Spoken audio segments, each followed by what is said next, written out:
Hello दोस्तों, welcome to Uttarakhand समाधान। तो दोस्तों, आज है हमारा daily night test series part 29। देखिए, कल यह जो पार्ट था अपलोड नहीं हो पाया था क्योंकि नेटवर्क की कुछ प्रॉब्लम थी। तो आज भी नेटवर्क प्रॉब्लम की वजह से लाइव तो नहीं आऊँगा, लेकिन वीडियो अपलोड कर रहा हूँ। तो साथ बनाए रखें और बाकी जिसने भी अभी तक टेलीग्राम ग्रुप ज्वाइन नहीं किया है वो कर लें, क्योंकि वहाँ पर आपको इसकी PDF मिल जाती है। ठीक, तो चलो शुरू करते हैं आज के महत्वपूर्ण कुछ 10 प्रश्नों को। पहला प्रश्न है कि शंकर गुफा कहाँ स्थित है। तो आप लोग ध्यान से आंसर करें कि शंकर गुफा कहाँ स्थित है। कमेंट आप लोग करते रहें क्योंकि इससे आपकी प्रैक्टिस होती है। तो इसका सही आंसर दोस्तों, जो शंकर हमारी गुफा है ये हमारे देवप्रयाग में है। बात करते हैं कि देवप्रयाग में कहाँ पर, तो दोस्तों कहाँ हमारे देवप्रयाग हमारा कहाँ है, तो टिहरी जिले में है। अब कुछ व्याख्या पढ़ते हैं कि जब बात करते हैं कि प्रसिद्ध गुफाओं की, तो दोस्तों कुछ तो हमारे प्रसिद्ध गुफा हैं। ठीक, उनमें प्रसिद्ध जो गुफा है हमारी, पहली हमारी कौन सी, शंकर गुफा, जो हमारे देवप्रयाग में है। और देवप्रयाग में कहाँ, तो दोस्तों मैंने बोल दिया कि कहाँ, देवप्रयाग हमारे टिहरी में है। उसके बाद हमारी एक और प्रसिद्ध गुफा दोस्तों, वो है हमारी कौन सी, भैरव गुफा।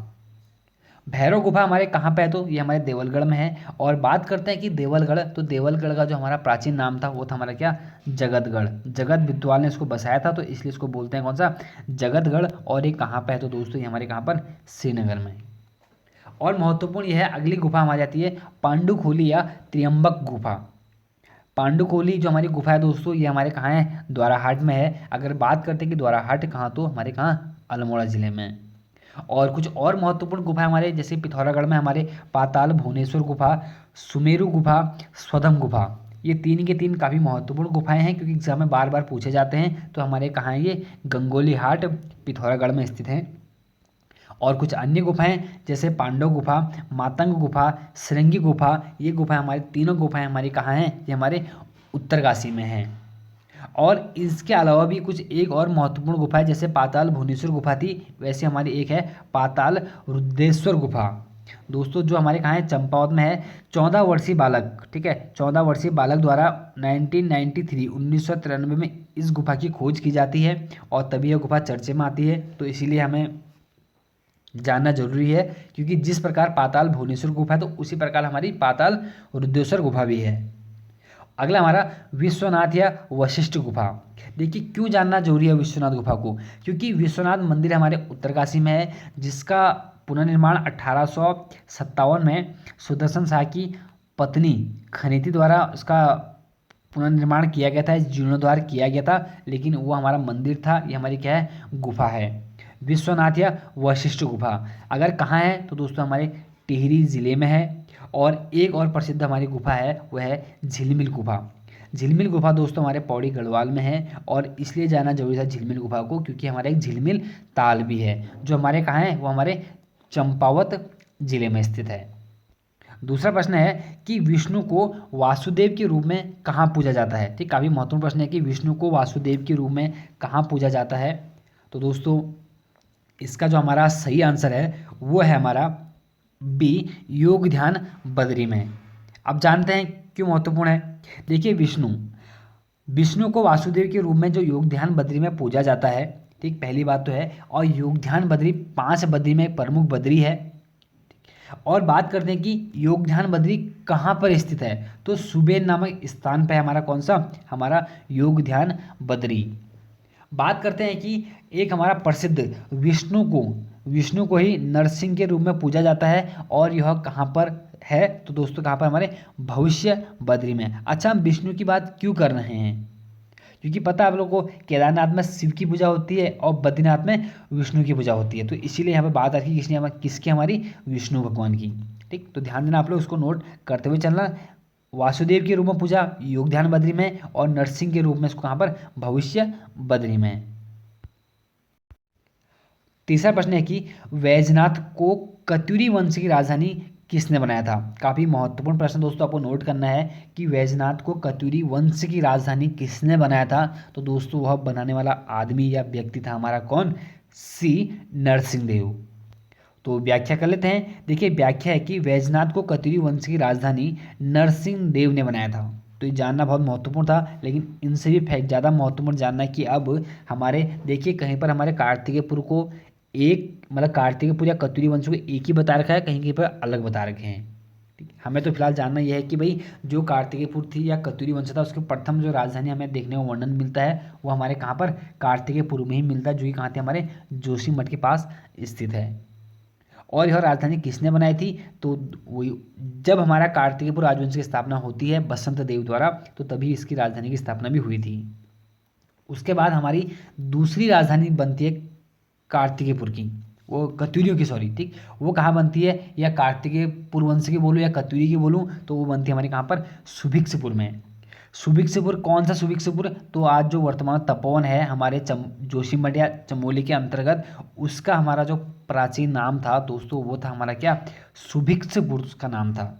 ठीक, वहाँ पर की द्वितीय राजधानी। अब आती कि तृतीय राजधानी या कत्यूरियों की अंतिम राजधानी कहाँ बनी, तो दोस्तों कत्यूर घाटी वैजनाथ में, काफ़ी महत्वपूर्ण है। वैजनाथ कत्यूर घाटी में स्थित है जो, और गोमती व गरुड़ गंगा के संगम पर है। यहाँ पर हमारे कत्यूरी की तृतीय या अंतिम राजधानी बनती है। और इसके बाद, ठीक है, ये तो तीन हमारी तीन महत्वपूर्ण राजधानी थी, लेकिन एक हमारी कत्यूरी वंश की शीतकालीन राजधानी होती है हमारी, वो होती है दोस्तों कहाँ पर, हमारे ढिकुली में। अगर ढिकुली कहाँ है तो आपको पता होना चाहिए, रामनगर के पास हमारा ढिकुली स्थित है। अगर बात करें किस नदी के तट पर है तो कोसी नदी के तट पर। कुछ महत्वपूर्ण फैक्ट है, आप लोग नोट करते हुए चलना। और जब कत्यूरी वंश, जब कुमाऊं में चंद वंश या अनेक छोटे छोटे वंशों की स्थापना होती है, जैसे डोटी वंश, सोर, सिरा हमें देखने को मिलता है ना, तो उस समय पर हमारे कत्यूरी वंश तो था ही, कौन सा खत्म हो गया था, वंश था ना, लेकिन कत्यूरी वंशजों की राजधानी कहाँ रही उसके बाद, तो दोस्तों लखनपुर व भटकोट में इनकी हमारी राजधानी रही थी। सभी के सब फैक्ट बहुत महत्वपूर्ण थे, आप लोग नोट करते हुए चलना। चौथा प्रश्न है कि देवदार वनों का रक्षक किस मंदिर को माना जाता है। काफ़ी महत्वपूर्ण है कि देवदार वनों का रक्षक किस मंदिर को माना जाता है, तो दोस्तों एक हमारा प्रसिद्ध मंदिर है अल्मोड़ा के अंतर्गत। आप लोग कमेंट करते रहें, क्योंकि देखिए आप लाइव तो है नहीं, लेकिन उससे आपकी तैयारी अच्छी होती है। तो इसका सही आंसर हमारा वो है बी, झाकर साहिब मंदिर। झाकर साहिब मंदिर दोस्तों हमारे अल्मोड़ा ज़िले में ही है। जो महत्वपूर्ण सबसे ज़्यादा फैक्ट है कि किस ज़िले में है, तो अल्मोड़ा ज़िले में ही है। और अब यहाँ से जानना महत्वपूर्ण है कि इसको देवदार वनों का रक्षक बोला जाता है, हमारे इस झाकर सैम मंदिर को। आप उत्तराखंड के पर्यटन स्थल के मेरे प्ले स्टोर में चले जाएँ तो वहाँ पर मैंने आपको झाकर सैम मंदिर दिखा भी रखा है।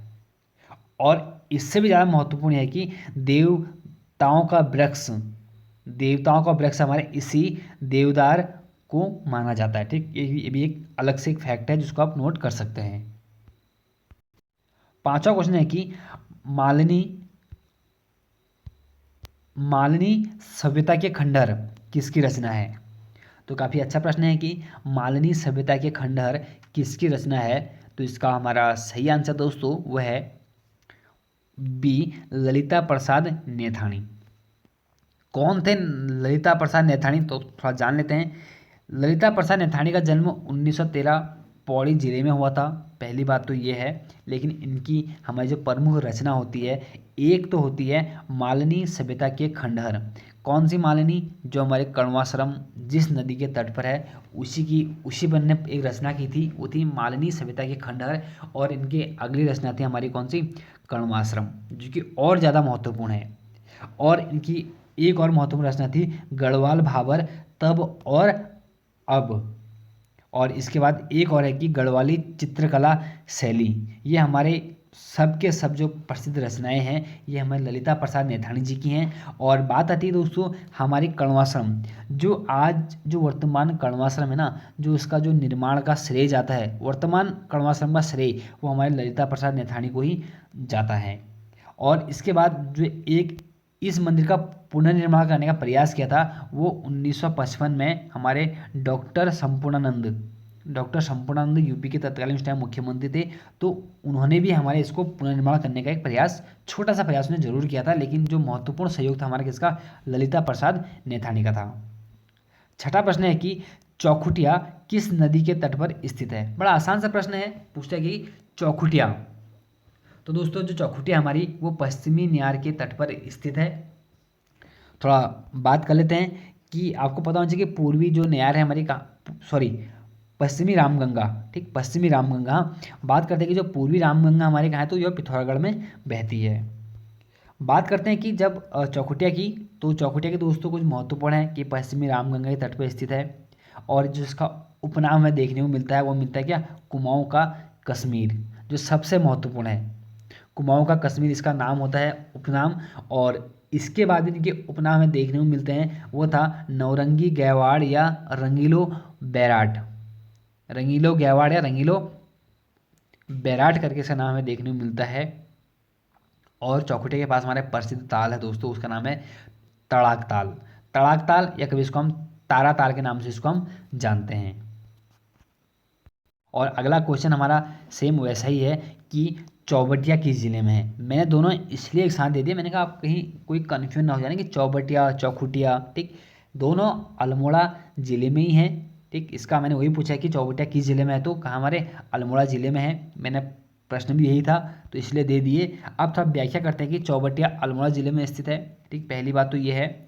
और जो इसका उपनाम है वो हमारा आर्चरन कंट्री है, जिसको क्या बोलते हैं हम, फलों उद्यानों का देश भी इसके नाम, फलों उद्यानों का देश के नाम से इसको जानते हैं हम। और जो इसका नया नाम है वो है दीनदयाल उपाध्याय उद्यान। और महत्वपूर्ण दोस्तों दो प्रश्न यहाँ से और बनते हैं कि चौबटिया में फल संरक्षण एवं शोध केंद्र की स्थापना कब हुई थी, तो हुई थी 1869 में, 1869 में यहाँ पर फल संरक्षण एवं शोध केंद्र की स्थापना हुई थी। और भी महत्वपूर्ण प्रश्न यहाँ से एक और है कि हिल फ्रूट रिसर्च सेंटर की स्थापना, तो वो 1932 में हुई थी। तो हमारे ये सब के सब हमारे कहाँ हैं, ये हमारे ये दो के दो हमारे महत्वपूर्ण है कि ये हमारे चौबटिया में स्थित है। अगला प्रश्न है कि चमोली जिले में वन पंचायतों की स्थापना कब हुई। दोस्तों काफ़ी महत्वपूर्ण प्रश्न है कि चमोली जिले में वन पंचायत की स्थापना कब हुई थी। तो दोस्तों इसका हमारा सही आंसर है वह है डी 1932 में। और थोड़ा व्याख्या जान लेते हैं कि देखिए ये तो बात थी किसके, हमारे चमोली जिले में वन पंचायत की स्थापना। अब बात कर रहे हैं हम कि नैनीताल, अल्मोड़ा, पिथौरागढ़, पौड़ी गढ़वाल में वन पंचायत की स्थापना कब होती है, तो हमारी कब होती है 1930 में होती है। ये दोनों फैक्ट आपको जानना जरूरी है। और आपने कमेंट ये करना है कि उत्तराखंड में वन पंचायत की स्थापना कब हुई थी। नवा प्रश्न है कि कालसा नदी, कराली घाट किसकी प्रमुख सहायक नदियां हैं। क्योंकि कुछ ही प्रमुख सहायक नदियां हमारी, एक नदी यहाँ पे मैंने आपको दे रखी है, तो आप लोग सोचें तो इसका हमारा सही आंसर दोस्तों वह है बी, गोला नदी। थोड़ा बात करते हैं गोला नदी पर। देखिए गोला की सहायक नदी हमारी कालसा नदी, बलिया नदी और कराली घाट कुछ हमारी प्रमुख नदियां हैं। और गोला नदी के किनारे पर कुछ प्रमुख हमारे शहर बसे हैं या स्थान बसे हैं। पहला हमारा आता है रानीबाग, दूसरा काठगोदाम, तीसरा हल्द्वानी, चौथा कौन सा हमारा, किच्छा। और जब बात करते हैं कि हमारे इस गोला नदी का उद्गम कहाँ से होता है, तो उसका उद्गम होता है हमारे कहाँ पर, पहाड़ पानी नामक स्थान से। और जो प्रसिद्ध जो बांध बनने वाला है, जो प्रस्तावित है हमारा हमारे गोला नदी पर, वो हमारा जमरानी बांध है। इसका कार्य शुरू होने वाला है, अभी मुख्यमंत्री ने घोषणा की थी, जो कि काफ़ी एक पर्यटन के लिए काफ़ी महत्वपूर्ण होगा। पर्यटन तो हुआ ही खेल, बाकी बिजली का तो आपको होगा ही, लेकिन पानी के लिए पर्यटन के लिए काफ़ी महत्वपूर्ण रहेगा यह बांध। लेकिन दोस्तों महत्वपूर्ण यह है कि गोला नदी के किनारे पर या गोला नदी तट पर कौन सा एक प्रसिद्ध मंदिर या आश्रम है, तो दोस्तों हमारा कौन सा, हैड़ा खान बाबा आश्रम या मंदिर। ठीक है, इसको ध्यान रखना। और एक हमारा हैड़ा खान रानी पर्वत के पास रानीखेत में भी स्थित है। ठीक, अल्मोड़ा में है रानीखेत में। ठीक है, हैड़ा खान जो मंदिर हमारा वो रानी पर्वत रानीखेत में है। और एक हमारा कौन सा, हैड़ा खान बाबा आश्रम पूछेगा तो वो हमारे कहाँ पर, गोला नदी या नैनीताल जिले में है। और 10वां और अंतिम प्रश्न आज का कि स्वर्ण झील किसका उपनाम है। तो दोस्तों स्वर्ण झील किसका उपनाम है पूछा गया है, तो इसका हमारा सही आंसर दोस्तों वो है हमारा बी, हेमकुंड का। और जब बात करते हैं कि हम स्वर्ण लता ताल, तो दोस्तों हमारा किसका हुआ, हमारा भालू बांध का होता है। थोड़ा व्याख्या कर लेते हैं कि हेमकुंड के जो हमारे उपनाम है वो हमारा स्वर्ण झील, लोकपाल तीर्थ, दंड पुष्करणी तीर्थ, ये सभी हमारे किसके, हेमकुंड के नाम हैं। और हेमकुंड में किसने तपस्या की थी, तो सिखों के अंतिम और 10वें गुरु हमारे गुरु गोविंद सिंह। और खोज किसने की थी हमारी इस हेमकुंड की, तो वो की थी दोस्तों किसने, हमारे सोहन सिंह ने। और सोहन सिंह ने जो खोज की थी वो किसके साथ खोज तो की थी, लेकिन जो वर्तमान में हेमकुंड में जो गुरुद्वारा है उसका निर्माण किसने किया था, तो निर्माण किया था 1936 में अपने भाई वीर सिंह के साथ। ठीक, खोज कब की थी, 1930 में, दोनों नोट कर लेना। और बात आती है कि गुरुद्वारे का निर्माण किसने किया था, सॉरी कब किया था, तो 1936 में सोहन सिंह और उनके भाई कौन, वीर सिंह ने। और जो हमारा हेमकुंड है उसका जो हमारा प्रथम पड़ाव है हमारा कौन सा, घंघरिया है। ठीक, काफ़ी महत्वपूर्ण फैक्ट थे, आप लोग नोट करते चलें। तो मिलते हैं एक नेक्स्ट वीडियो में, तब तक के लिए जय हिंद जय भारत।